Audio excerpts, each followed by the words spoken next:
Finally ভাই ICC ঘোষণা দিয়ে দিয়েছে যে বাংলাদেশ টি-20 ওয়ার্ল্ড কাপ খেলবে না। তার জায়গায় স্কটল্যান্ডকে তারা আসলে জায়গা দিয়েছে। ভাই আসলে কি বলবো, আসলে ভাষায় প্রকাশ করতে পারতেছি না। মানে ভারত তারা যেভাবে বাংলাদেশকে নিয়ে চালটা চালিয়েছে, যেভাবে যে ফাতরা আসলে তারা পাচ্ছিল, সেইটা কিন্তু তারা সমাধান করতে পারছে বা সফল হয়েছে আইসিসি ভাই।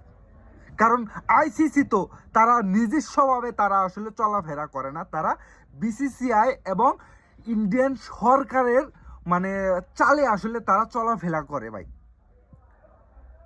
মানে ওদের ইচ্ছা ছিল বাংলাদেশকে যেভাবেই হোক টি-20 ওয়ার্ল্ড কাপ থেকে বাদ দিয়ে দেবে, সেই জিনিসটা আসলে করে দেখিয়ে দিল ভাই। তো যাই হোক, আমরা আসলে পিছু হাঁটবো না।